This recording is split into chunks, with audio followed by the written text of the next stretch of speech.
Hello everybody, I'm back again today, this time reacting to a video that CutieEV2 recommended to me called Yokai Monsters, Spook Warfare 1968 Movie Review, posted by Cinemassacre.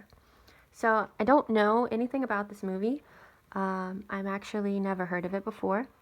So I will learn about it as I watch this video with you. Let's check it out together, shall we? Yeah. Woo! Oh boy. Kind of reminds me of Godzilla. Check out this movie, Yokai Monsters, Spook Warfare. It's completely off the wall. Really? The only way I can think to describe it is that it's like watching a Japanese kappa version of a Sid and Marty Krofft show, except even more bizarre. It was made by Is that a Daiei, Tengu? the same studio that made the Gamera movies. Gamera. They sure put out a lot of strange stuff, didn't they?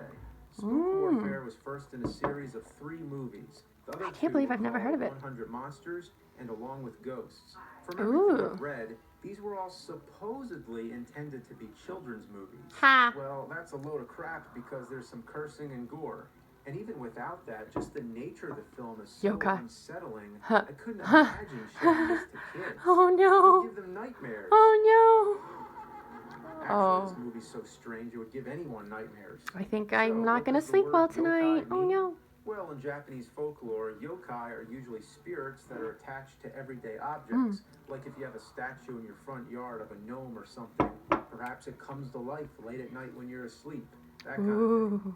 So here's the basic gist. There's an evil demon from Babylonia named Daimon. He goes to Japan and starts creating trouble, killing whoever he comes in contact with by sucking their blood and taking their likeness.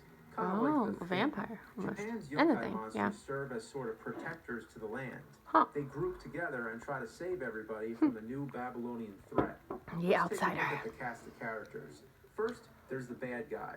He's an ancient Babylonian monster that's come to Japan to tear shit up. Okay. He looks ridiculous. He's like a huge demon lizard with feathers and a skull belt. This guy would have made a great 80s cartoon villain. He has a staff with a dragon head that breathes fire. That's pretty neat. He can turn himself into a thunderstorm. Ooh, he also convenient. has the ability to clone himself. So even if you kill him, he'll still be alive because there's always another version of himself. Oh man. To top it off, he's also got the characteristics of a vampire because Scary. he goes around biting people on the neck. Scary. Oh, bloody, I can't look. This part of the world always hopped around like bunny rabbits. I always loved the hopping vampire enemies in Super Mario Land. That's funny. Oh, but that's right. He's from Babylonia. Honestly, I'm not sure how to categorize this guy. I guess he'd be in the Babylonian self-cloning, fire-breathing, thunderstorm vampire wizard category. Next, that's a lot. Magistrate. He's the leader of the town who attempts to defend his home when the evil demon first appears. Wow, he's brave. He enters the town as a thunderstorm, and the magistrate tries to fight the storm with his sword. What kind of dumb shit special sword. With a sword? Maybe it's a special Soon sword. After, the demon inhabits the magistrate's body and forces him to commit all sorts of horrible acts, like killing the family dog, destroying a religious shrine, and being mean to his own daughter. Oh, again, keep in mind, this is supposed to be a kid's movie. Right. Then there's a moment where the demon in the magistrate's body tries on one of his old samurai helmets, but he puts it on backwards. It's like they just remembered they were supposed to be making something lighthearted for kids, so they threw in something silly just for a little joke. Since the human leader is maybe it was a sign that he wasn't himself. Yokai monsters take it upon themselves to enter the scene and try to save the day. Wow. The first monster is the water imp. He has the ability to teleport around like Raiden from Mortal Kombat. Oh wow. He also has the ability to see through the demon's false appearance and that's see handy. him for what he really is. So he sneaks up behind Daimon and squirts water at him, which backfires in his own face. Again, I guess this is more slapstick comedy for the kids. Wow. All the child-friendly language going on. Filthy bastard, kick his ass, and so on. Oh, man. It's really a strange mixture with this movie, because on one hand, I can see the aspects that would appeal to kids, like the goofy characters and the slapstick humor, but on the other hand, you've got violent scenes with death and gore. Ooh, please no. Trash talk. Please no. Imagine if you were watching Beauty and the Beast and one of the teacups gouged out Belle's eyeballs and told her to go to hell. Oh man, I saw that. No. It's some woman with a long neck like a snake. I think this is the creepiest part of the whole movie. If that's not enough, there's another creepy lady with 2 faces, though not like the Batman villain Two-Face, where the face is split down the middle. This one, it's more like the face is on the back of the head. Oh, Weird. maybe she's not a There's an Tengu. original Yeah. Halloween costume idea. No. Later, 2 more yokai monsters are introduced. I Oh. won't even try to pronounce their names. One looks sort of like a bear, and the other one looks like a green warrior with a face kind of like Predator if its mouth was shut. The bear inflates his stomach like a beach ball, turning it into a TV screen. What? So next time you go to get a new TV, just buy instead this of a bear. Sony or Panasonic, ask for a Yokai Bear Master Belly brand. What? Also, I can't help but think of another weird bear character. Remember the scene in The Shining with the bear on the bed? Oh, I got an man. unlikely versus battle for you. The Oh, Yokai no. Bear Master versus the Overlook Hotel Bear. Then finally, there's the Umbrella Monster. Oh. This character is different than the What? other yokai because it's not a guy in a rubber suit or costume. This is a marionette shaped like an umbrella wearing sandals. It's one of the monsters based on the idea of objects coming to life. Although no umbrella I ever owned had a long tongue hanging out No. like this one. Can't relate.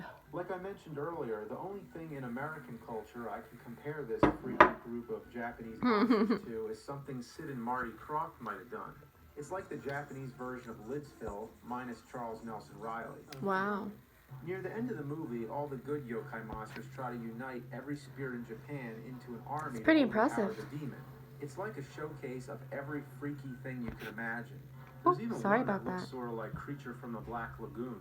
Yeah. During the final confrontation, the demon splits himself into clones and then grows into a giant. How do the yokai finally overcome this powerful Babylonian menace? He's so They just scary stab and him in the large. eye. Wow, what a letdown. Whoa, that's it? Even though the movie seems really bizarre, aren't a lot of old fairy tales strange? Kind of reminds me of how Ursula died, except instead of the eye, you know, she got stabbed somewhere else. The But lesson they were trying to tell is that by grouping together with friends, you can overcome any problem. like Though foreigners. it's easy to miss that with all this weird shit going on. It was released on DVD with English subtitles. Oh, It'd be man. cool if they released the whole Yokai Monsters trilogy on Blu-ray with dubbing tracks as an option and a commentary to help shed light on what the hell might have been going through their minds when making these. What more can I say? If you Wow, want this is something crazy. That's just really weird. So he just got licked by the umbrella. What? Oh, it's chanting. Yes, maybe even Buddhist. I saw some jewelry there. Anyway, yeah, that was interesting. I had never ever seen that before or heard about it. So thank you for letting me take a look at it. I think that if I had seen the whole movie, I might have gotten more scared than I did just from watching this review, because I don't really like gore and jump scares get me sometimes. So the long neck lady, you know, she might really freak me out if I see her unexpectedly. So yeah, this was a lot of fun. I won't be able to upload a video next week because I won't be around.